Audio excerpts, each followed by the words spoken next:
হব। কি নাম আপনার? আমার নাম রেশমা। রেশমার বয়স কত? 34 বছর বয়স। জি রেশমা, শুরু করেন এখন, একেবারে যেখান থেকে বলার আছে যেভাবে বলতে চান আপনি। শুরুটা করি হচ্ছে আমরা 5 বোন, আমার কোনো ভাই নাই, আর আমি হচ্ছি 3 নাম্বার। আচ্ছা। আর আমার বড় 2জন আর আমার ছোট 2জন। আমার আব্বু ছোটবেলা থেকে দেখতাম যে কখনো বাড়িতে আমি তাকে পাই নাই, আমি তাকে দেখি নাই, কিন্তু বাসায় থাকতো না। পরবর্তীতে আমি জানতাম যে আমার আব্বু মানে মুদির দোকান, মানে মুদির ব্যবসা আছে আমাদের। আচ্ছা। কিন্তু আসলে সেটা না। পরে এটা আমি জানতে পারছি আরো অনেক বড় যখন হয়ে গেছে, তখন জানতে পারছি যে আসলে আমার আব্বুর মানে কোথায় দোকান ছিল বা কি মানে কি করতো, ব্যবসা কি করতো সেটা। তো যাই হোক, তখন আমি এতটুকু বুঝি যে ওইটা বন্ধ হয়ে গেছে, ওই ব্যবসা যখন বন্ধ হয়ে গেছে তখন আমাদের অবস্থা খুবই খারাপ হয়ে গেছে।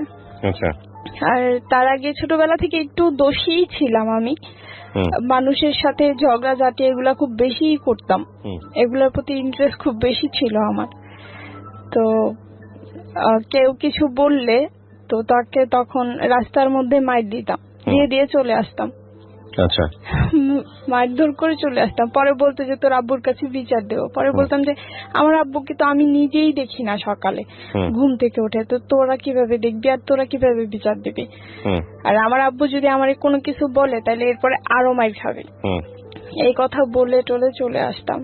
তো এভাবে লাইফটা কাটে। তো ছোটবেলা থেকে আমার ফ্যামিলির মানুষ, আমি যে একটু দোষী, একটু রাস্তার মধ্যে খেলাধুলা করতাম বিধায় হয়তো বা জানি না কি কারণে আমার প্রতি মানে বিশ্বাস আস্থাটা হয়তো ওরকম ছিল না। মানে কার? ফ্যামিলি মেম্বারদের বলতে কি আমার মার বিশেষ করে ওরকম এটা ছিল না। তো ছোটবেলা আমাদের সম্পর্কে মানে আমার ফুফাতো বোনের আপনার ননাসের ছেলে, তো সম্পর্কে আমার মামা হয়। তো উনাকে নিয়ে উনি আমাদের সাথে খেলতো। ওই সময়টাতে যে ছোট ছোট পোলাপান আছে না 7-8 বছরের, আমার থেকে বয়সে যারা বড়, তো ওরা হচ্ছে তাকে নিয়ে আমাকে অনেক কিছু বলতো, আর দেয়ালের মধ্যেও লিখে দিছিল যে তার নামের সাথে আমার নাম অ্যাড করা বা অনেক কিছু। বয়স কত? আমার বয়স তখন কত হবে, 5-6। আপনাকে নিয়ে ওনার নাম জড়িয়ে দিয়ে প্লাস দিয়ে লিখতো দেয়ালের মধ্যে। লিখতো। তো আমার মা কোনো কিছু চিন্তা ভাবনা না করে না আমাকে অনেক মারছিল। এই জিনিসগুলি আমার খুব মনে আছে যে আমাকে অনেক মারছিল, আমার হাতের মধ্যে অনেক মারছিল। পরে আমি বলছি যে আমি তো জানি না এগুলি কি লিখছে বা এগুলি কিভাবে কে লিখছে সেটা তো জানি না। পরে যখন জানতে পারছে তখন কে লিখছে বা কি আসে বিষয়, আগে আমাকে মারছে, তারপরে এটা যাচাই করতে গেছে যে আসলে কে বলছে বা কে লিখছে। পরে যখন যাচাই করতে গেছে, তো যাচাই করার পরে ওদের ফ্যামিলি থেকে বিচার টিচার দিছে, বিচার করছে। পরে ওই ভাড়াটিয়া এখান থেকে চলে গেছে। তো এরপর থেকে তার সাথে আমি আর যখন আস্তে আস্তে বড় হতে থাকি, তো আমার ওই মামার সাথে আমার কোনো রকমের কোনো কথাবার্তা বা কোনো কিছু হয় না। সে আসলে আমি শরমাইতাম বা আমার কথা বলতে ভালো লাগতো না। আর ছেলেদের সাথে এমনিতেও পরে কথা বলো, যে মাইর খাওয়ার পরে কথা বলা বন্ধ করে দিছিলাম, যে বলবো না, কারণ ওদের জন্য মাইর খাইতে হয় এই কারণে। তো এগুলা বন্ধ করে দেওয়ার পরে আস্তে আস্তে যখন বড় হই, তখন মনে হয় যে আপনার ক্লাস 6-এ পড়ি, এইরকম একটা সময়ে তো আমারও উঠতি বয়স, আর হচ্ছে সেও মোটামুটি বড় হয়ে গেছে আমার ওই মামা। তো উনি আমাকে পছন্দ করতো। তা আমি ওই সময়েও আমি জানি না যে আসলে পছন্দটা কি জিনিস বা এগুলি সম্পর্কে আমার কোনো নলেজই ছিল না।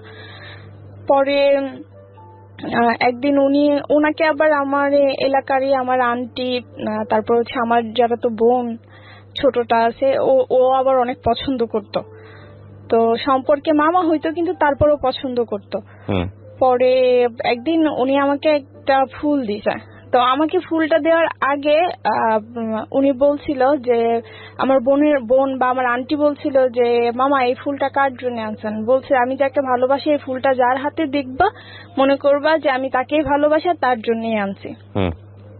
তো এগুলা বলার পরে ওরা মানে দেখতেছে যে আসলে কাকে দিবে ফুলটা, কার জন্য আনছে।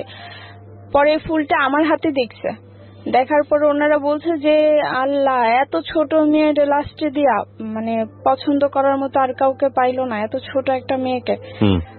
পরে আমার মেজো আপু পরে আমাকে বলতেছে এই ফুলটা কার কাছ থেকে নিয়েছে, আমি বলছি যে মামা দিছে।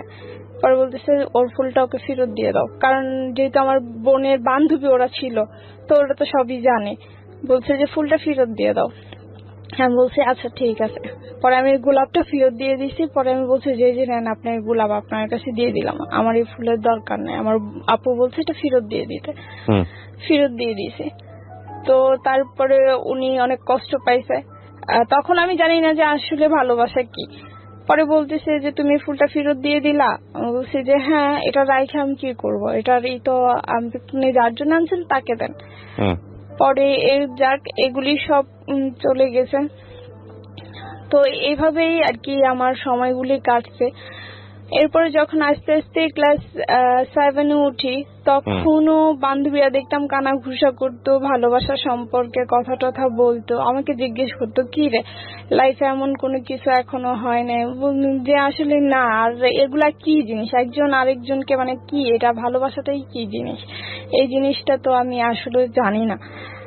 পরে রাস্তা দিয়ে যাওয়া আসার সময় অনেকেই বিরক্ত করতো এলাকার, আর ওদের বাড়ি পর্যন্ত গিয়ে আমি বিচারও দিয়ে আসতাম যে আমাকে রাস্তার মধ্যে কিছু বললে। পরে গিয়ে তাদেরকে বিচার দিয়ে আসতাম, যাই যে যাইতেছি আপনার বাড়িতে গিয়ে বিচার দিয়ে আসতে। একদিন আপনার যে শুক্রবার হলে তো আগে যে বাংলা টেলিভিশনে ভিটিভিতে আপনার ছবি দেখাইতো আগে, তো এই ছবিগুলি পুরো মানুষ ভরে যাইতো ঘরে ছবি দেখার জন্য ওই সময়। তো আপনার এই যে আমরাও দেখতাম ছোটবেলায়, এগুলা দেখার জন্য প্রায় পাগলই ছিলাম।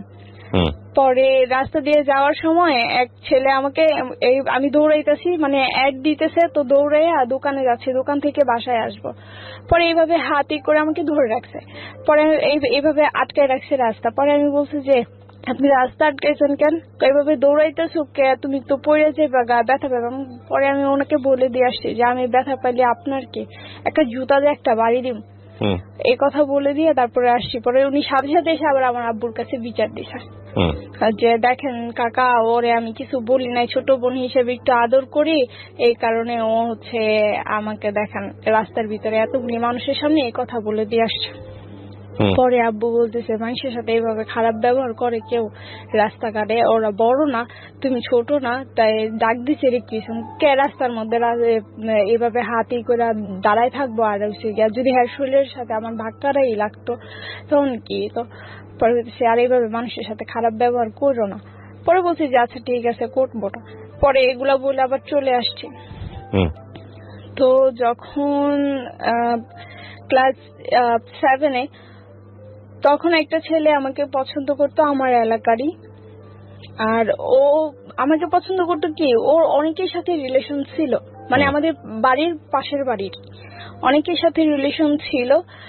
আর এগুলি আমি পিএনগিরি করছি, এইসব সম্পর্কে আমি পিএনগিরি করছি, আমাকে দিয়েই করাইছে, এটা গিফট আইনা দিত তাদেরকে, আমাকেই দেখাইতো এগুলি। তো আমি বলতাম যে এটা না ওইটা। আবার ওর আন্টির কাছেই পড়তাম, মানে প্রাইভেট পড়তাম, তো আন্টির কাছেই পড়তাম, তো একসাথেই পড়তাম মাঝে মধ্যে, আবার কোনো সময় বেচ সময় আলাদাও ছিল। তো ওইগুলি করার সময় আপনার হচ্ছে ওই আস্তে আস্তে মানে যখন এই এত কিছু করছে বা এত কিছু, তখন আস্তে আস্তে এই জিনিসগুলি সামনে আসছে যে আসলে ভালোবাসা কি। তখন বুঝতে পারছি, যেহেতু পিয়নগিরি করতেছি, একজনের চিঠি আদান প্রদান করতেছি, তার মানে তো একটু নলেজ হয়েছে তখন। পরবর্তীতে এগুলি করতে করতে পরে একদিন ওর বন্ধুরাই বলতেছে যে তুই কি দূরের করতেছ, তোর সামনেই তো আছে মেয়ে, তো তাকে পছন্দ না করে সিলেকশন না করে এত দূরে গিয়ে সম্পর্ক করার কি দরকার। পরে বলতেছে যে কাছে কে, কয়ে যে ওরে দেখোস না, ওকে দেখতে শুনতে কম। ও যে দোষী, ওর যে ডাইনি, রাস্তাঘাটে কি নাকি কয়ে বয়, এটা কি কোনো গ্যারান্টি আছে, ওর তো কোনো বিশ্বাস নাই। কয়টা আস্তে আস্তে পরে ঠিক হয়ে যাবো দেখবি। পরে একদিন আমাকে প্রপোজ করে, আমাকে প্রপোজ করছে। পরে বয়স কত তখন আপনাকে যখন প্রপোজ করেছে? আমার বয়স, আমি তখন ক্লাস 7-এ পড়ি। আর কি। অ্যাকচুয়ালি বয়সটা হয়তো কত হবে, 15-16 হবে এইরকম। পরে আমাকে বলতেছে, পরে আমি বলছি যে এইগুলা কি, পরে বলতেছে হ্যাঁ আমি তোমাকে পছন্দ করি। উনি সম্পর্কে কি হতো আপনার জানি? ও হচ্ছে আমার সম্পর্কে আমার মানে পার্শ্ববর্তী ঘরে, মানে আমাদের বাড়ির আগে ওদের বাড়ি। তারপরে কিন্তু সম্পর্কে কি হয়? ভাই। মানে কেমন ধরনের ভাই? এমনি এলাকার ভাই। হ্যাঁ, এমনি রক্তের কোনো কিছু না আর কি। ওকে। তো পরে বলতেছে আমি তোমাকে পছন্দ করি। পরে আমি বললাম যে এটা কেমন কথা, তুমি কয়জনের সাথে রিলেশন করো এগুলি সব আমি জানি, আর আমার বান্ধবীও তোমাকে পছন্দ করে সেটাও আমি জানি, এই সব কিছু আদান প্রদান আমিই করছি, তারপরে তুমি আবার এই কথা কেমনে বলো? পরে বলতেছে আমি জানি না এত কিছু, আমি তোমাকে পছন্দ করি। বলছে এটা কখনোই সম্ভব না, আমি সারা জীবন ভাই হিসেবে দেখে আসছি আর আমি ভাই হিসেবেই দেখব, এখানে আমার অন্য কোনো কিছু হবে না। পরে বলতেছে যে যদি আমার ফ্যামিলি তোমাকে বলে তাহলে কি তুমি রাজি হবা? পরে আমি বলছি যে না, এগুলা হচ্ছে পরের সাবজেক্ট, এই সব বিষয় নিয়ে এখন আর আমার কোনো মাথা ব্যথা নাই, মানে এখন আমি এগুলি নিয়ে ভাবতেছি না। তখন ওইখান ছোটবেলার ওই দোষীপনা থেকে তখনকার যে সময়টা আমার, যখন ক্লাস 6 বা 7 পড়ি, তখন যে আপনার নাচ গান টান এগুলি নিয়েই থাকতাম বেশি। তো খুব ভালো নাচতেও পারতাম, অনুষ্ঠানও করতাম বাড়িতে। তো ওগুলির প্রতি মানে মনোযোগটা একটু বেশিই ছিল, এই উগ্র এইসবের প্রতি না। পরে আমি তাকে বলছি, পরে আমার মেজো আপুকে আবার ও বলছে এই কথা যে এরকম আমার বাড়ি থেকেই তাহলে আমার মা বিয়ের প্রস্তাব দেবে। পরে আমার মেজো আপু বলছে যে না, শুধু একজনের চাওয়াতে তো হবে না, চাইতে হবে দুইজনকেই। ও যদি রাজি থাকে আমি ওর সাথে কথা বলবো, যদি ও রাজি থাকে তাহলেই তো হবে, আর যদি রাজি না থাকে তাহলে তো হবে না। এ কথা বলার পরে সে মানে আমার পিছনে মানুষ লাগায় রাখছে। আমি যখন যেখানে যাই, আমি কার সাথে কথা বলতেছি, কি করতেছি না করতেছি, ও সব ফলো রাখতেছে। ইভেন আমার দূর সম্পর্কেরই এক ভাই হয়, মানে বয়সে আমার বড়ই হবে, তবে তুই তুকারি করি আর কি, এইরকমই। ওর সাথে কথা বলতে দেখে ওকে নিয়ে গেছে, মানে আমার সাথে যাকেই কথা বলতে দেখবে ও তাকেই মারবে। ওর ধরনটা ছিল এইরকম। ওর বয়স কেমন ছিল? ওর বয়স, ও আমার চাইতে বড়, মানে আমার মেজো অপুর এজ আর ওর এজ সমান। আপনার চেয়ে কতটুকু বড়? আমার চাইতে প্রায় 5-6 বছরের বড় হবে। প্রিয় শ্রোতা, আমরা এই জায়গাটায় ছোট্ট একটা বিরতি নেব এবং বিরতির পর আবারও ফিরে আসবো জীবন গল্পে। যাওয়ার আগে আপনাদেরকে বলতে চাই, ঢাকা এফএম এর আরো একটি ইউটিউব চ্যানেল যেখানে আপনারা জীবন গল্প এবং সিক্রেটস অনুষ্ঠানের ভিডিওগুলো দেখতে পারবেন। আমাদের এই চ্যানেলটি আপনারা সাবস্ক্রাইব করুন। আমাদের চ্যানেলটির ঠিকানা হচ্ছে www.youtube.com/ilovethakafm ILOVE love DHAKAFM। চ্যানেলটিতে গিয়ে আপনারা সাবস্ক্রাইব করুন। আমার এই অনুষ্ঠানগুলোতে যদি আপনি অংশগ্রহণ করতে চান আমাদেরকে ফোন করবেন। আমাদের ফোন নাম্বারটি হচ্ছে 09611904904। আমি আবারও বলছি 09611904904। ওকে, ছোট্ট একটা বিরতি। জীবন গল্প, জীবন গল্প, জীবন নাটকের চেয়েও নাটকীয়। Welcome back once again. প্রিয় শ্রোতা, আপনারা শুনছেন জীবন গল্প। আমি আরজি কিবরিয়া আপনার সঙ্গে রয়েছি। আমার এই অনুষ্ঠানগুলোতে যদি আপনি অংশগ্রহণ করতে চান আমাদেরকে ফোন করবেন। আমাদের ফোন নাম্বারটি হচ্ছে 09611904904। আমি আবারও বলছি 09611904904।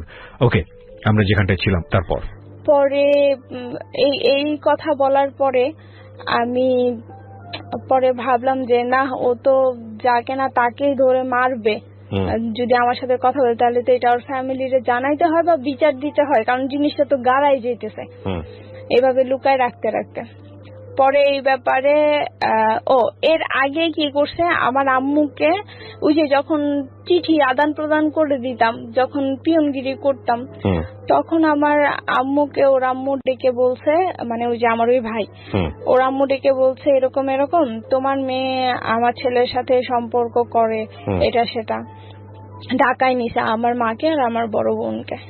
ঢাকায় নেওয়ার পরে ওদেরকে অনেক কিছু বলছে। ওই মহিলা আবার অনেক পাজি, খারাপ। পরে অনেক কিছু বলছে। পরে আমার মা বলছে, আমার মা ওইখানে কিছু বলে নাই, শুধু এতটুকু বলে আসছে যে মেয়ে মানুষ, আমি জিজ্ঞেস করে নেই, করলে করতেও পারে, আমি এত গ্যারান্টি দেই না, কারণ মেয়ে তো, আর এখনকার বয়স হচ্ছে উঠতি বয়স, করলে করতেও পারে। তো এই কথা বইলে আইসা আমাকে আর ভালো মন্দ কিছু জিজ্ঞেস করে নাই। জিজ্ঞেস না করে তখন বলতেছে আমার বড় আপু আর আমার মা এটা মানে নিজেরাই বলা বলি করতেছে। আর আমার বড় আপু বলতেছে, দেখো তোমার মেয়ে জানে কোন সময় কোন আকাম করে বসে। মানে এই যে এই কথাটা শুনে, তো এই কথাটা আমি শুনছি, আমার খুব খারাপ লাগছে যে আদৌ আমাকে তো জিজ্ঞেস করতে পারতো। আর আমি তো মিথ্যা বলবো না যে ওর সাথে আমার কোনো সম্পর্ক আছে, এটা তো না। তো আমাকে কিছু জিজ্ঞেস না করেই আমার ওপরে এত বড় একটা কথা বলে দিছে। এই কথাটা আমার খুব খারাপ লাগছে, আমার অনেক কষ্ট লাগছে তখন, যে আমার ফ্যামিলির মানুষেরই আমার প্রতি বিশ্বাস নাই।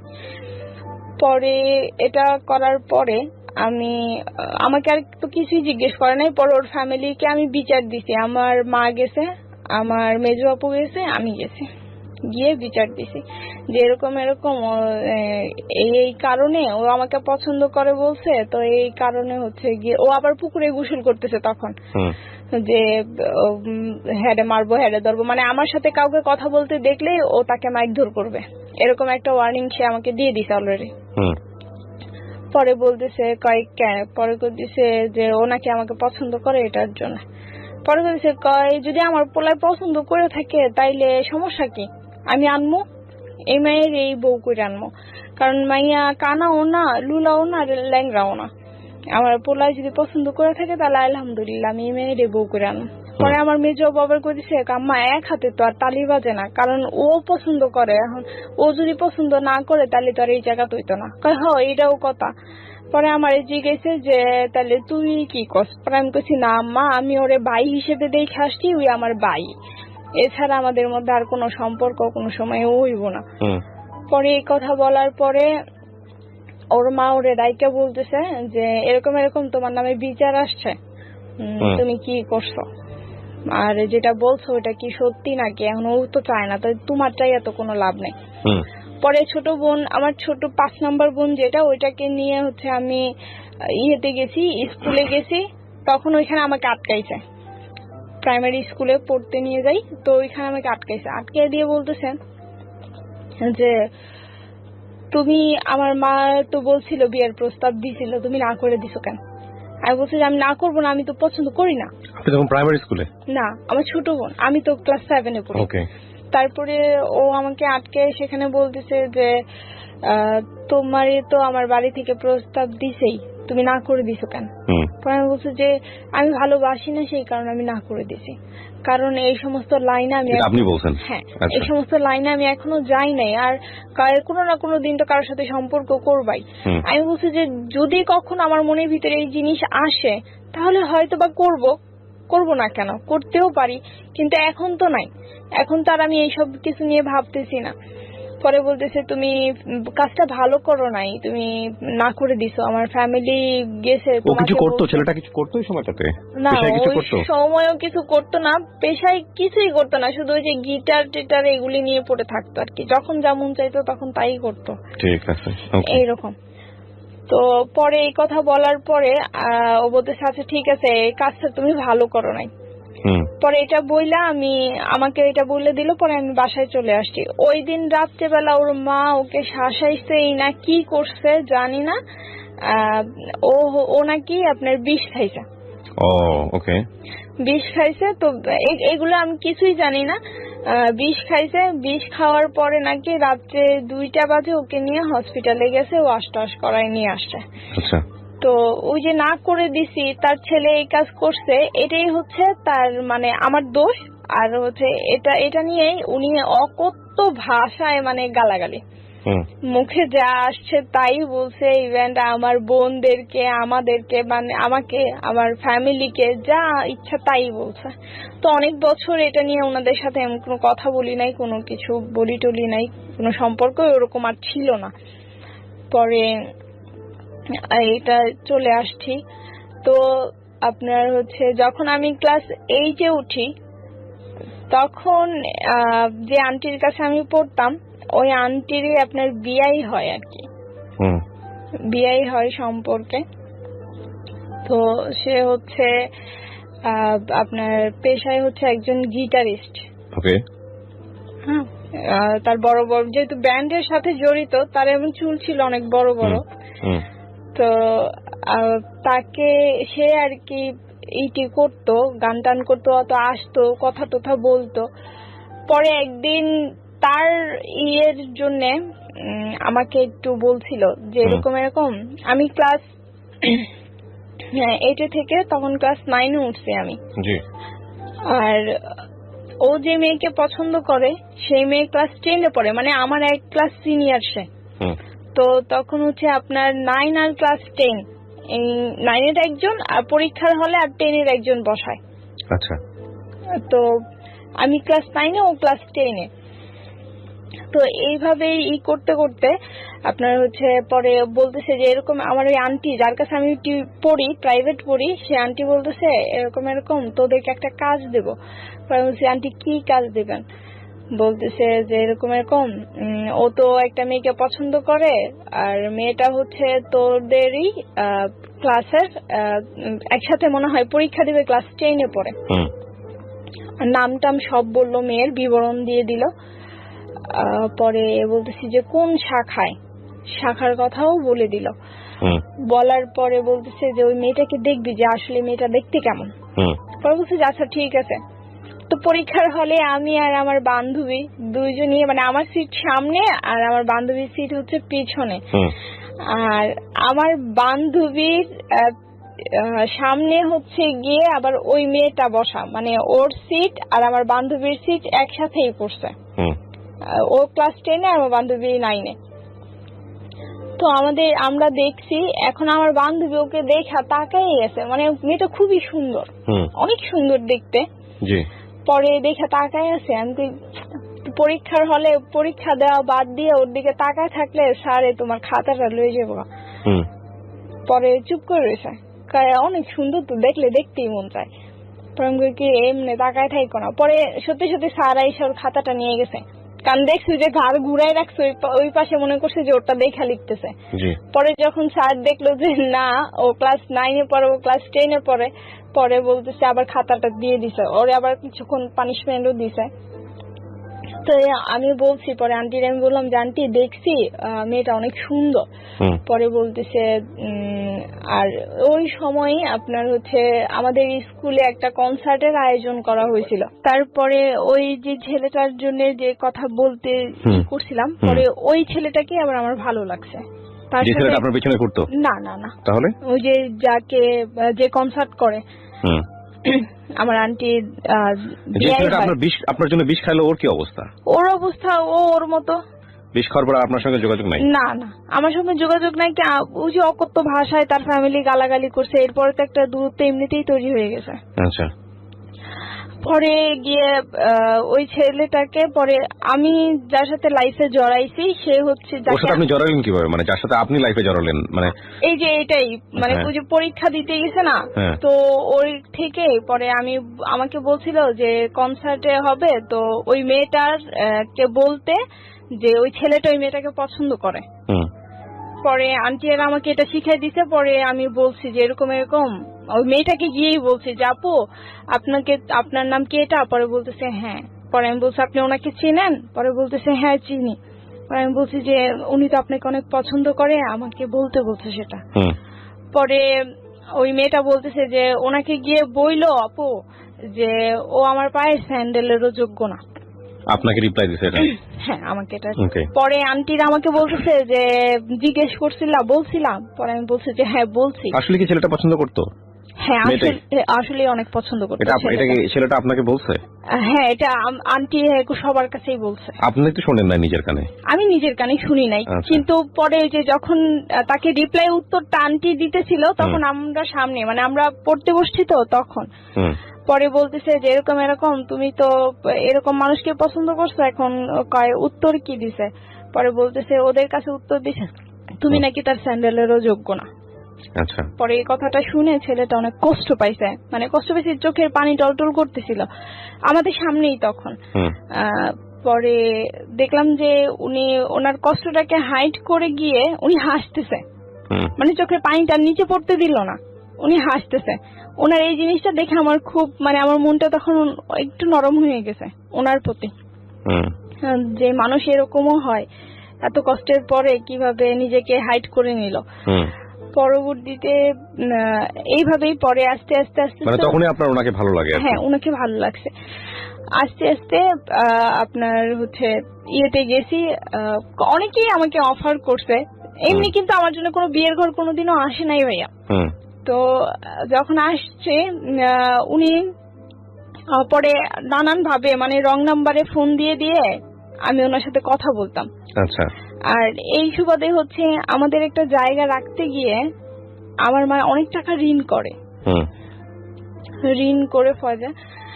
তো এত টাকা ঋণ করে, ঋণের বোঝা এত যে 2006 সালে আমি 2007 সালের এসএসসি পরীক্ষার্থী ছিলাম। আমি 2006 সালেই আমার লেখাপড়াটা বন্ধ করে দিতে হয়। আমার লেখাপড়াটা বন্ধ করে দেয়। আমার আব্বুর অনেক ইচ্ছে ছিল আমাকে একজন লয়ার বানানোর, আর ওনার কথাতেই আমি তখন আর্টস নিয়ে লেখাপড়া শুরু করি। যখন ক্লাস 9 উঠি তখন তো সাবজেক্ট আপনার ভাগ করে দেয়া হয়, আর্টস, কমার্স, সায়েন্স। তো আর্টস নিয়ে লেখাপড়া করি, যেহেতু বাবার ইচ্ছে একজন লয়ার বানাবে সেই ক্ষেত্রে। তো ক্লাস 9 থেকে যখন ক্লাস 10 উঠবো তখন আমার লেখাপড়াটা বন্ধ করে দেয় আমার ফ্যামিলি। বলতেছে যে তখন ওই যে জায়গা কিনছে অনেক টাকা ঋণ করছে এই কারণে। পরে বলতেছে যে এইভাবে তুই করতে পারতেছি না, তো একজনকে ভর্তি করলে আবার আরেকজনকে ভর্তি করতে পারতেছি না। পরে বলতেছে তোমার ছোট বোনকে ভর্তি করি, সামনের বছর তোমাকে ভর্তি করাই দিব। শুধুমাত্র 800 টাকার জন্য আমাকে তখন ভর্তি না করে আমার ছোট বোনকে ক্লাস 7 থেকে 8-এ ভর্তি করে, আর আমাকে হচ্ছে ক্লাস 9-এ আমার পড়ালেখাটা ওইখানে বন্ধ করে দেয়। তখন আমি সবেমাত্র ক্লাস 10-এ উঠছি, ভর্তিটা তখনই হবে। পরে বন্ধ করে দেয়। তো এরপরে আমাকে যখন বন্ধ করে দেয় আমার পড়ালেখা, তো এরপর আমার আব্বু বলে যে আমার মেয়ের পড়ালেখাটা তো বন্ধ করে দিল না, আমার মেয়ের ভবিষ্যৎটা নষ্ট করে দিলা, আমার মেয়ের জীবনটাই শেষ করে দিলা। এই কথাটা আমার আব্বু বলছে। পরবর্তীতে অনেক কষ্ট, এই জায়গা কেনার পরে এমন সময় গেছে ভাইয়া যে আমরা 7টা মানুষ ফ্যামিলিতে, 7 জন মেম্বার, 15 দিন একটানা আপনার শুধু রাত্রেবেলা খাইছি আর দুপুরবেলা না খাওয়া। অথচ আমার ফ্যামিলিতে কোনো দিনও আমার আব্বু কষ্ট কি জিনিস আমাদেরকে বুঝতে দেয়নি ছোটবেলা থেকে, কিন্তু এই জায়গা কেনার পর থেকেই এইরকম।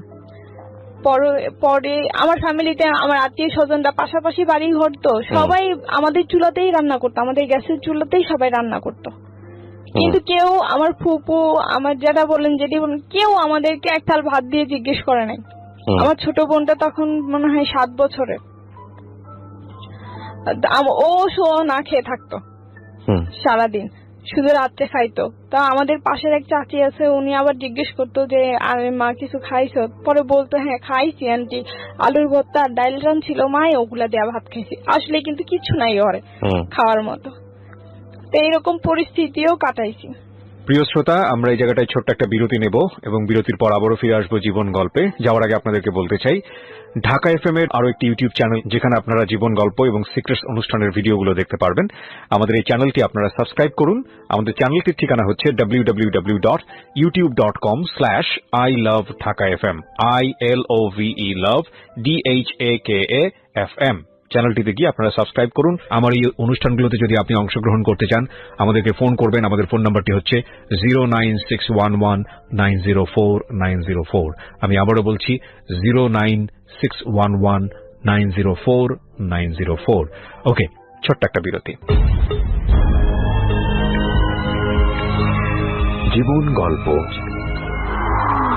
জীবন গল্প, জীবন নাটকের চেয়েও নাটকীয়। Welcome back once again. প্রিয় শ্রোতা, আপনারা শুনছেন জীবন গল্প। আমি আরজি কিবরিয়া আপনার সঙ্গে রয়েছি। আমার এই অনুষ্ঠানগুলোতে যদি আপনি অংশগ্রহণ করতে চান আমাদেরকে ফোন করবেন। আমাদের ফোন নাম্বারটি হচ্ছে 09611904904। আমি আবারও বলছি 09611904904। ওকে, আমরা যেখানটায় ছিলাম তারপর তখন খুবই খারাপ অবস্থা। তারপরে গিয়ে ওকে যখন ওর সাথে আমার রং নাম্বারে কথা হইতে হইতে তখন ও এক সময় জানতে পারে যে আমি ওই মানুষ যে ওর সাথে রং নাম্বারে কথা বলতেছি। পরবর্তীতে আমাদের মধ্যে 6 সালে একটা রিলেশন তৈরি হয়। আচ্ছা।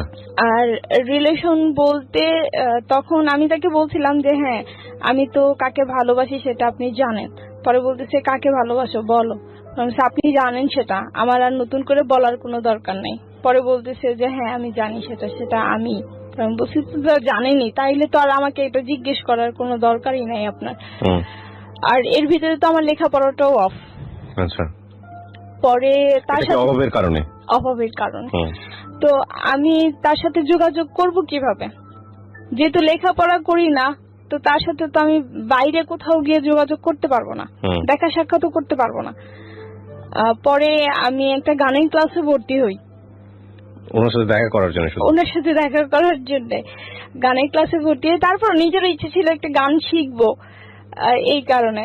কিন্তু ম্যাক্সিমাম সময়টাই মনে করেন যে ওনার সাথে দেখা করেই পার করে দিতে, গানের ক্লাসে ওরকম ভাবে যাওয়া হয় নাই। কিন্তু বাড়ি থেকে তো জানতাম আমি গানের ক্লাসেই গেছি।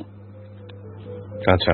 পরে যখন গানের ক্লাসের নাম করে করে যায় দেখা করতাম, এর ভিতরে একদিন ওই যে ছেলেটা আমার জন্য বিষ খাইছে ও জেনে গেছে যে আমি ওকে পছন্দ করি।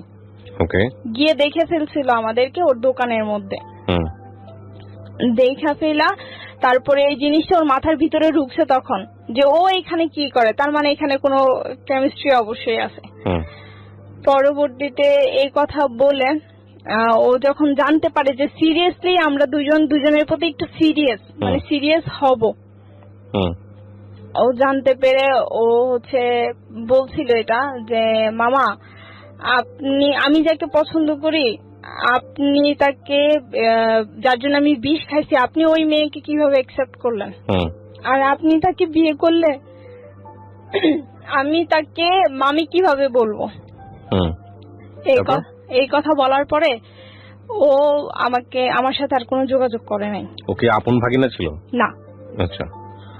ও আমার মানে আপন না, কিন্তু আবার আপনের চাইতে আবার কমও না। ও আর আমার সাথে কোনো যোগাযোগ করে নাই। আপনার বয়ফ্রেন্ড যোগাযোগ বন্ধ করে দিয়েছে? হ্যাঁ, যোগাযোগ সে বন্ধ করে দিয়েছে। এরপরে 2008 সালে সে আমাকে ফোন দিয়ে একদিন বলতেছে যে এরকম আমার তো বিয়ে ঠিক হয়ে গেছে, ফ্যামিলি থেকে আমার বিয়ে। 6 সালে আমাদের সম্পর্ক, 8 সালে সে বিয়ে করে ফেলে। তো সে বিয়ে করার পরে আমি একেবারেই অন্যমনস্ক হয়ে যাই।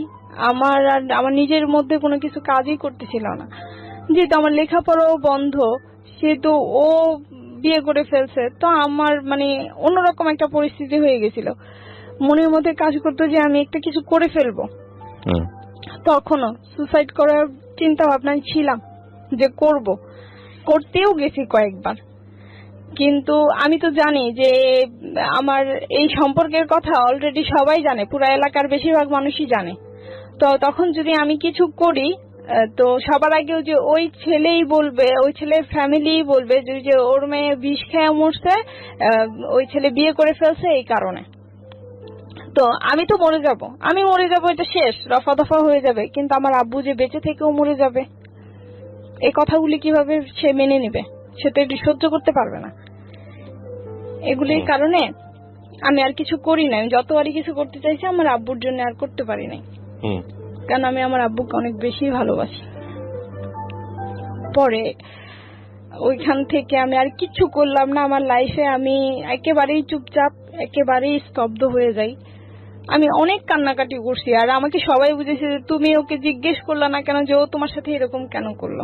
আমি বলছি যদি আমি সত্যি ভালোবেসে থাকি বা আমার ভালোবাসা যদি সত্যি হয়ে থাকে, ও কোনো না কোনো একদিন আমাকে অবশ্যই বলবে, আর আমার কাছে মাফও চাইবে।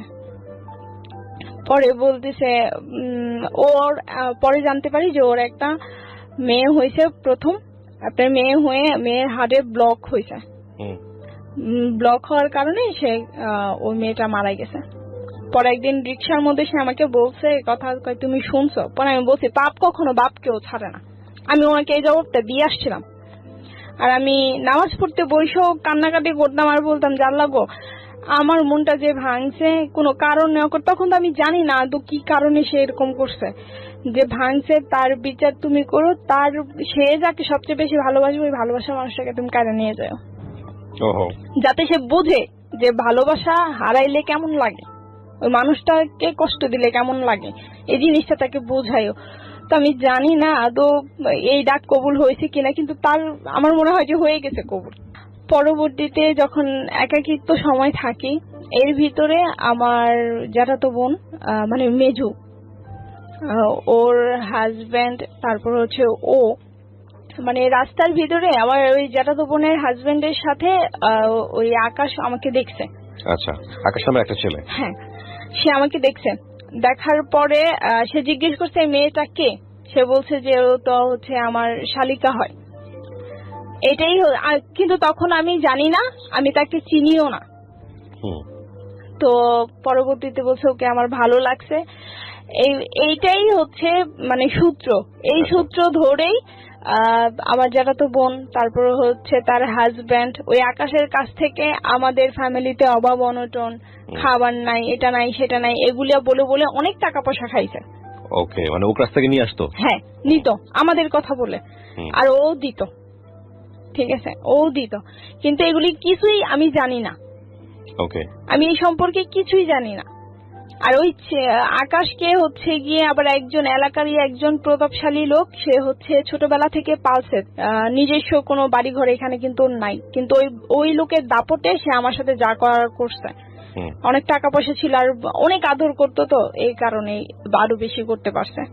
ওকে, পরে এই কথা বলার পরে ওনারা টাকা পয়সা খাইছে, এটি করছে। একদিন আমাকে নিয়ে গেছে আমার যারা তো বোন বড়টার বাড়িতে ঢাকাতে, ও তো ওর বাড়িতে আমরা সবাই বেড়াতে যাই। সেই সুবাদে হচ্ছে আস্তে আস্তে একটু দেরি হয়ে গেছিল।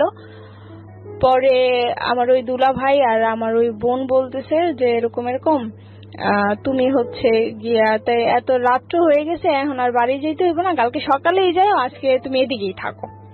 পরে আমি বললাম যে না, আমি তো কোনোদিনও মানে বাইরে কোথাও গিয়া ঘুমাই নাই, আমার অন্য কোথাও ঘুমানোর অভ্যাস নাই, আমার ঘর ছাড়া আমার ভাল লাগে না, আমি থাকতে পারবো না।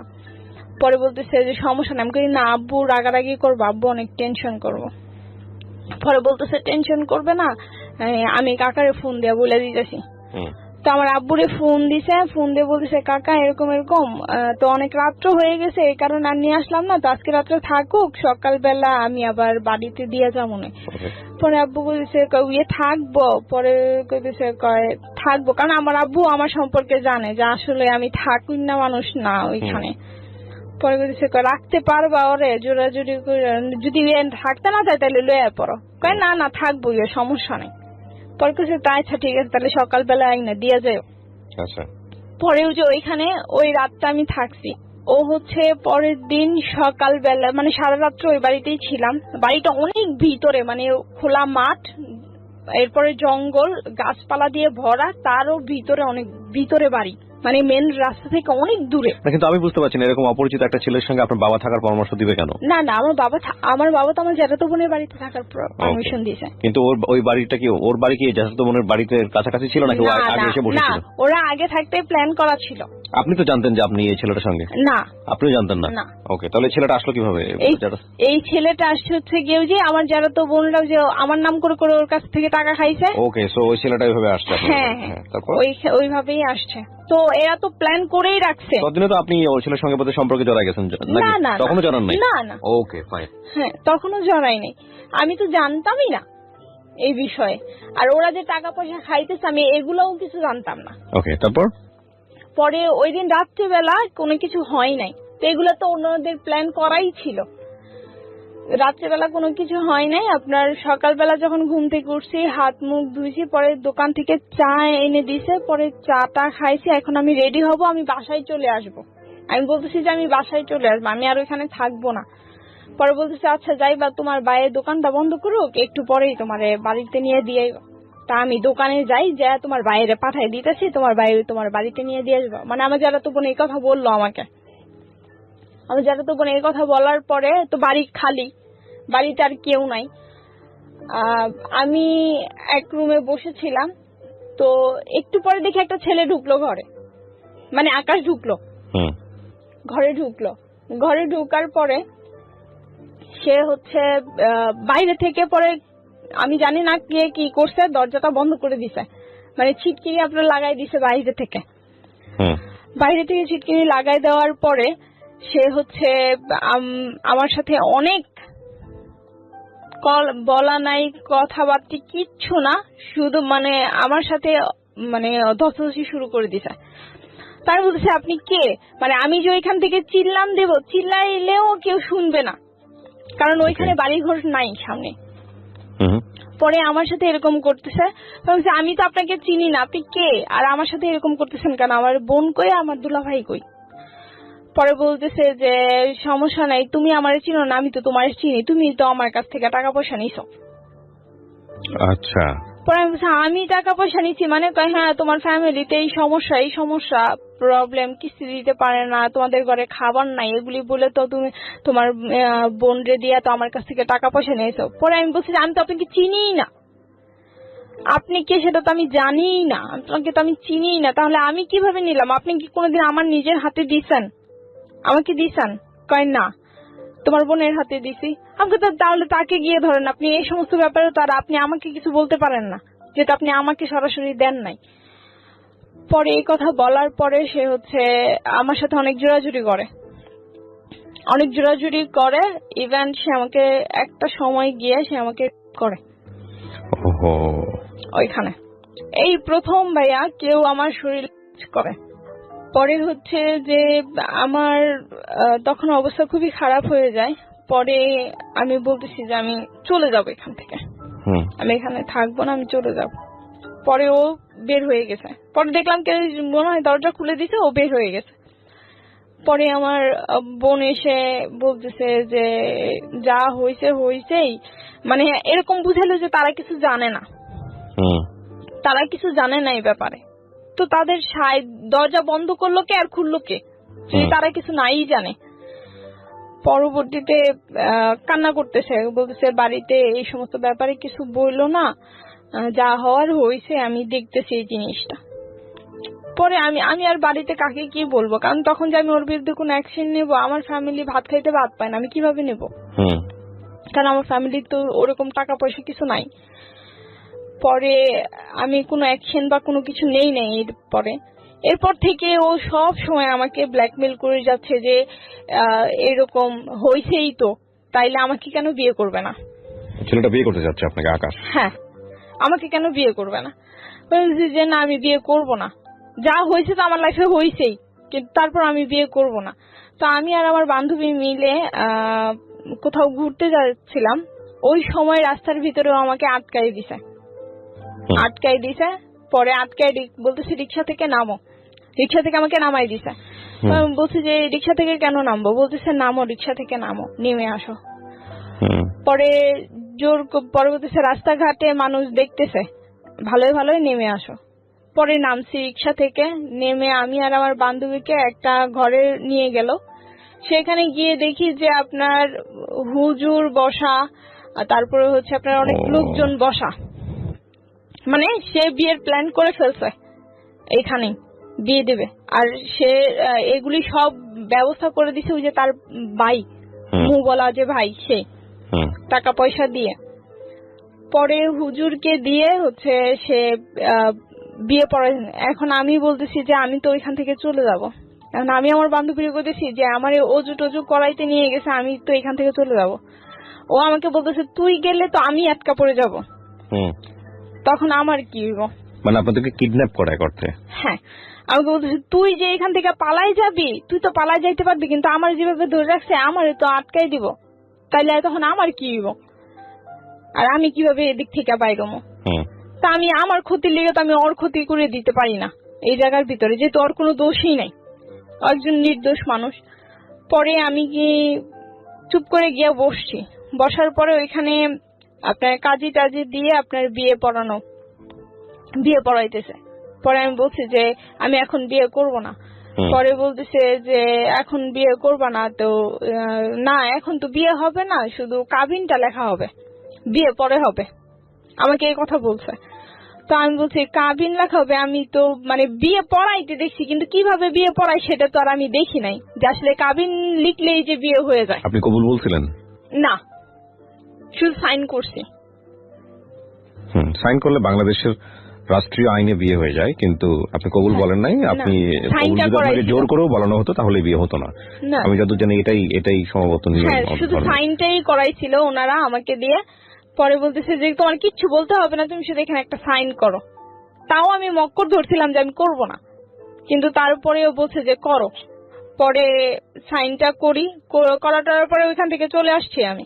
তো হুজুর ওইখানে ওই কাজী সাহেব বলতেছিল যে এই বিয়ে টিকবে না, অদূর ভবিষ্যতে এই বিয়ে টিকবে না, কারণ এটা যে পরিস্থিতিতে বিয়েটা করাইছে আসলে এই বিয়েটা কোনো বিয়েই না, আর এই বিয়েটা টিকবেও না, এই কথা বলে দিয়েছে। পরে আমি বাসায় চলে আসছি।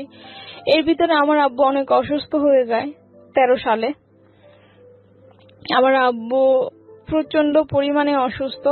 আমার আব্বুর চিকিৎসা যে করাবো ওই টাকাটাও ছিল না ভাইয়া, যে কিভাবে চিকিৎসা করাবো। তো যে বিয়ে করাইছে ওই যে আমার ওই ভাসুর সম্পর্কে, যে আমার ভাসুর হয়, সে হচ্ছে আমার আব্বুর এই চিকিৎসার সম্পূর্ণ খরচ দিছে।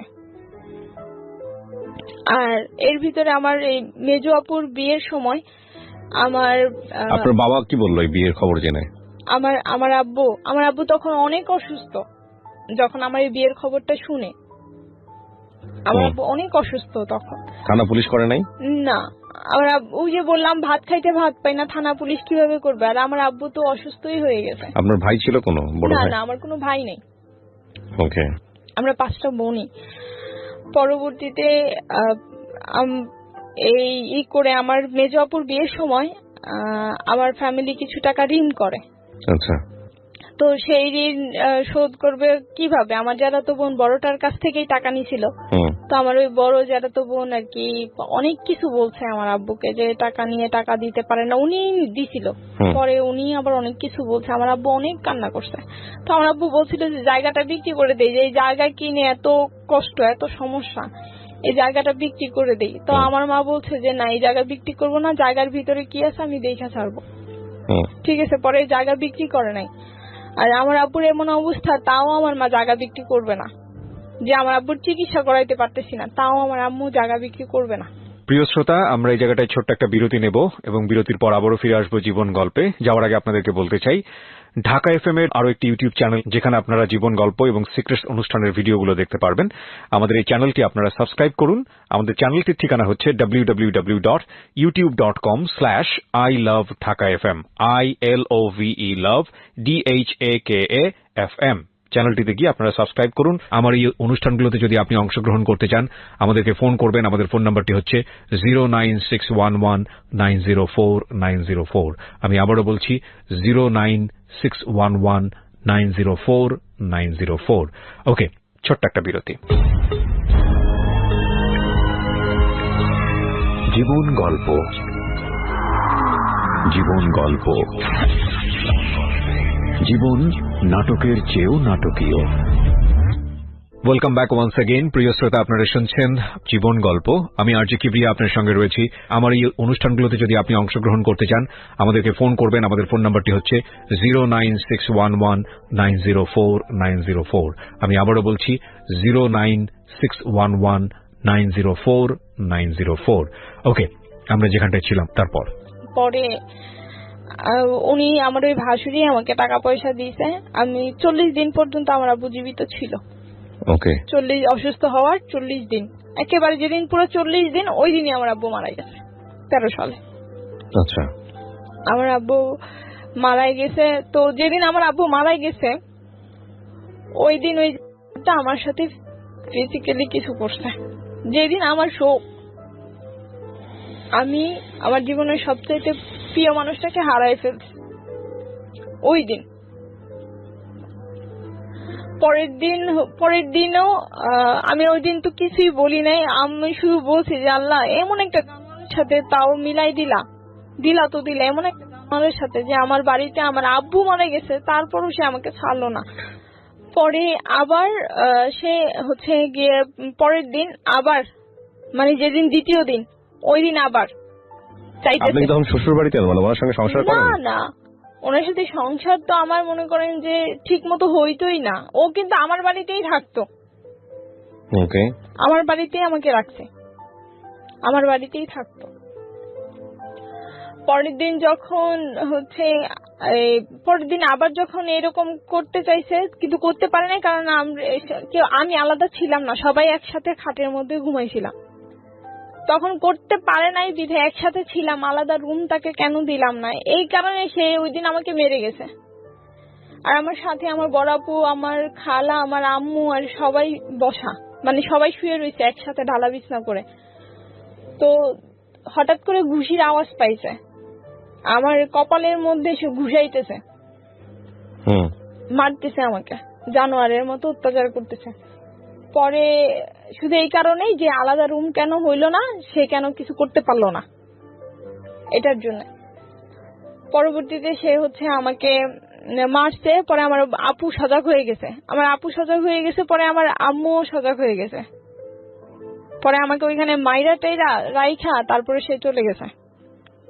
চলে যাওয়ার পরে সে হচ্ছে আপনার পরে যেদিন 4 দিনের খরচ করবো আমার আব্বুর, ও সেদিন আসছে। পরে আমার যারা তো বোন বলতেছে যে কি জানি কয়, ও বাড়িতে গিয়ে বলছে তোমার না কেমন ভাবে মাইরা গেছে। পরে আমি বলছি যে এই যে নাকের ফুল এই যে খুইলা ফালাই দিলাম, আমি মনে করবো যে আমার হাজবেন্ড নাই, মারা গেছে। আমি নাকের ফুল খুলে ফেলে দিলাম। পরে কইতেছে কয় না এই করো না, ও অনেক অনুতপ্ত যে এমন একটা সময় আমরাও গালাগালি করছি, এখন কি করবা তুই। পরে আমার ওই দুলাভাই কইতেছে তুই আমার অভিশাপ দিস না, তুই অভিশাপ দিলে আমার অভিশাপ লাগিয়ে যাব, কারণ তোর জীবনটা নষ্ট হওয়ার পিছনে হাত আমারই। আমার ওই দুলাভাই আবার এই কথা বলছে আমারে। বলছি না আমি অভিশাপ দিব কি, আমি কি আর অভিশাপ দিতাম, এটা আমার ভাগ্য, আমার কপালে ছিল তাই হয়েছে, এটা বলে কাটাই দিছি কথা। পরবর্তীতে হঠাৎ করে আমি 17 সালে আপনার স্ট্রোক করি। এর ভিতরে তো আমাকে শারীরিক মায়ের ধৈর্য এটা সেটা করতোই, ঠিক আছে। তো একসাথে অনেকই মানে থাকি নাই, 3 বছরের বিয়ে হইলেও কিন্তু একসাথে থাকা খুব কমই পড়ছে। আর যখনই করতো যে আমি মাথা ব্যথার যন্ত্রণায় যে টিপটিন ওষুধটা খাইতাম, তো এটা খাইলে শুধু ঘুমাইতাম, তখন আর আমার হুঁশ জ্ঞান থাকতো না, যা হওয়ার তখনই হইতো। এর ভিতরে আমি সজাগ থাকা অবস্থায় কোনো সময় কোনো কিছু হইতো না আমার সাথে। যাই হোক, পরে 17 সালে আমি হঠাৎ করে আমি অসুস্থ হয়ে যাই, আমি স্ট্রোক করি। আমি এত অল্প বয়সে আপনি স্ট্রোক করেন? হ্যাঁ, আমার হাতে পায়ে প্যারালাইসিস সমস্যা এখনো আছে, ঠিক হয় নাই এখন। তারপর 17 সালে আমি স্ট্রোক করি। স্ট্রোক করার পরে আপনার হচ্ছে আমি অনবরত বমি করতেছিলাম। ও কিন্তু পাশে শুয়ে আছে, ঘরে ও শুয়ে আছে অন্য ঘরে, আর আমি বড় ঘরে আমাদের। ও একবারের জন্য উঠে আসে নাই, এসে দেখে নাই যে আসলে আমার কি অবস্থা, যেহেতু আমার ঘরে কোনো পুরুষ মানুষ নাই, আমাকে হসপিটালে কে নিয়ে যাবে। আমি এত পরিমাণে বমি হইতেছিল, তখনই আমি বুঝতে পারছি যে আমার এক সাইড এখানেই চলে যাচ্ছে, কারণ আমি উঠে দাঁড়াইতে পারতেছিলাম না, আমার এই বোধ শক্তি আমি হারাই ফেলছি বাড়িতে থাকতেই। হসপিটালে পরে ভিক্টোরিয়া নিয়ে গেছে, ওইখানেও ইমার্জেন্সি, শুধু আমার এতটুকু মনে আছে যে একটা স্যালাইন পোস্ট করছে আমাকে, আর কিছু না। এরপরে হচ্ছে গিয়ে ওইখান থেকে ট্রান্সফার করে দিছে আপনার ঢাকা মেডিকেলে নিয়ে গেছে। পরে ওনারা ইনজেকশন দিল, চিকিৎসা ট্রিটমেন্ট ওনারা শুরু করলো। পরে বমি কমে না বিধায় ওনারা কি যেন একটা ইনজেকশন দিল, পরে বমিটা আস্তে আস্তে কমছে। পরবর্তীতে যখন হাত পায়ে আপনার সার দিয়ে দেখতেছে যে আসলে আমার কোনো বোধ শক্তি কিছু আছে কিনা, কিন্তু আমি বুঝতে পারতেছিলাম যে আসলে আমার কিছু হয়ে গেছে, এখানে অনেক বড় ধরনের ক্ষতি হয়ে গেছে। পরবর্তীতে ওনারা বললো যে আসলে হাতে পায়ে প্যারালাইসের সমস্যা হয়ে গেছে। প্যারালাইজ বলতে এক সাইড পুরাই, শুধু হাত পা না, পুরো এক সাইড। পরে 25 দিন হসপিটালে আমি ভর্তি ছিলাম। 25 দিন, এই 25 দিন হসপিটালে ভর্তি থেকে যখন হসপিটালে শুধুমাত্র খরচ দিয়েছিল আপনার, এই হসপিটালে এত টাকা পয়সা খরচ গেছে, শুধু 7,000 টাকা দিয়েছিল, আর সম্পূর্ণটাই ঋণ করা আমার ফ্যামিলির। আর আমার আব্বু মারা যাওয়ার পরে অফিস থেকে 2 লাখ টাকা পাইছিল, তো ওইটা দিয়ে ঋণ টিন যা ছিল সব শোধ করছিল। পরবর্তীতে যে আমার জন্য আবার ফিরে ঋণ করা। হসপিটালে 25 দিন থাকার পরে যখন আমাকে বাসায় নিয়ে আসা হয়, তখন যখন ডাক্তার রিলিজ করে দেয় যে আমার সমস্যা পায় যে আমার হার্টের বাল্বে প্রবলেম আছে, একটা ছোট হয়ে গেছে চিম্মা, যে কারণে ব্রেনে ওই রক্তটা আঘাত করছে, পরে আমার ব্রেন স্ট্রোক হয়েছে। পরবর্তীতে বলতেছে যে এখানে আর ওর কোনো চিকিৎসা নাই, ওকে হচ্ছে গিয়ে সোহরাওয়ার্দী আপনার হৃদরোগ ইনস্টিটিউটে দিয়ে দিতে হবে, ওইখানে ওর চিকিৎসা হবে যেহেতু হার্টের সমস্যা। পরে ওইখান থেকে ছাইরা দেওয়ার সময় ডাক্তার বলতেছে যে দেখেন আপনার তো ওয়াইফ, আমার খালাতো বোন ছিল সাথে, ডাক্তার ওর সাথেই কথা বলছে, আপনার তো ওয়াইফ, আপনার ওয়াইফকে এখন আপনারা দাম্পত্য জীবন কিছু করতে পারবেন না, কারণ আপনার ব্যাপারে বলেছে। হ্যাঁ আমার ব্যাপারে বলছে যে কিছু করতে পারবেন না, মানে আমার হাজবেন্ডকে, আকাশকে বলছে যে আপনি কিছু করতে পারবেন না, কারণ হচ্ছে ওর অবস্থা ওরকম না, এখন ওর অবস্থা খুবই খারাপ। আপনার তো ওয়াইফ, বিবাহিত ওয়াইফ, ও যদি বেঁচে থাকে তাহলে সুস্থ হইলে আপনি নর্মাল জীবনযাপন করতে পারবেন, এতে কোনো সমস্যা নাই, কিন্তু এখন তো অসুস্থ, এখন আপনাকে এটা বুঝে নিতে হবে, আপনাকে ধৈর্য ধরতে হবে। ওকে ডাক্তার বুঝাই দিল। হসপিটাল থেকে ভাইয়া যেদিন আমি বাসায় গেছি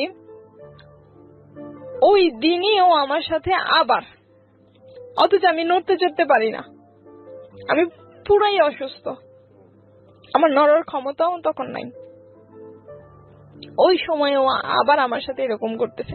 আমার মনে হচ্ছে আমার ভিতরে সবকিছু ছিঁড়া নিয়ে কেউ টাইনা ছিঁড়ে ফেলতেছে, এতটা পরিমাণে কষ্ট হইতেছে। পরে আমি বাম পা তো আর লড়াইতে পারি না, পরে আমি ডান পা দিয়ে একটা লাথি দিয়েছি।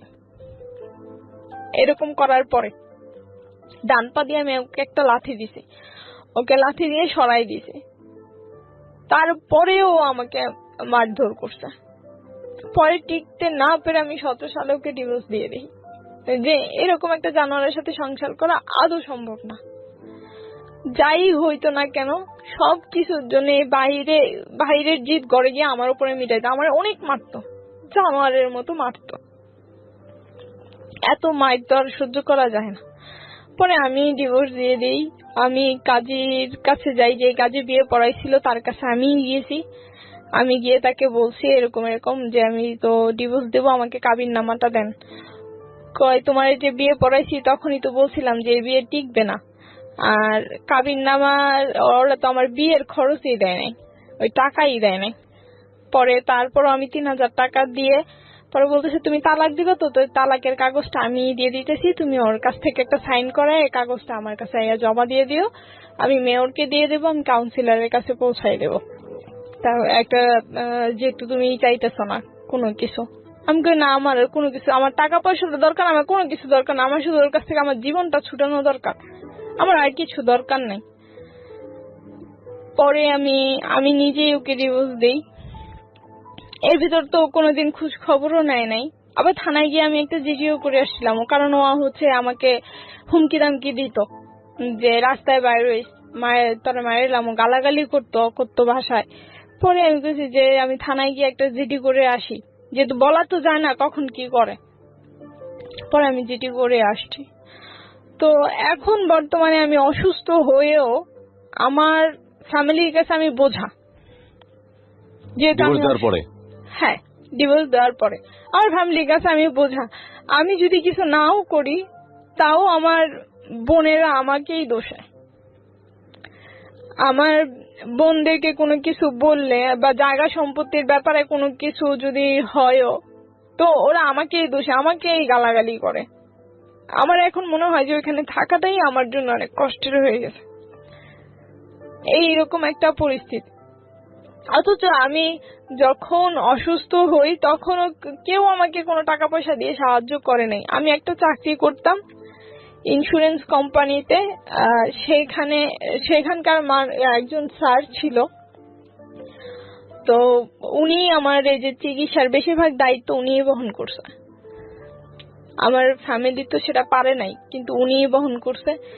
আমি ডক্টরের কাছে গিয়ে এসে আমার চিকিৎসা এগুলি করাইছি।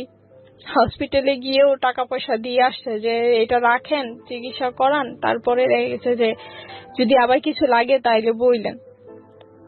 সবকিছু ওনারাই করছে, কিন্তু তারপর আমার ফ্যামিলি কেন আমাকেই দোষে যে এটার জন্য আমি দায়ী, ওইটার জন্য আমি দায়ী। রীতিমতো এখন বোঝা হয়ে গেছি।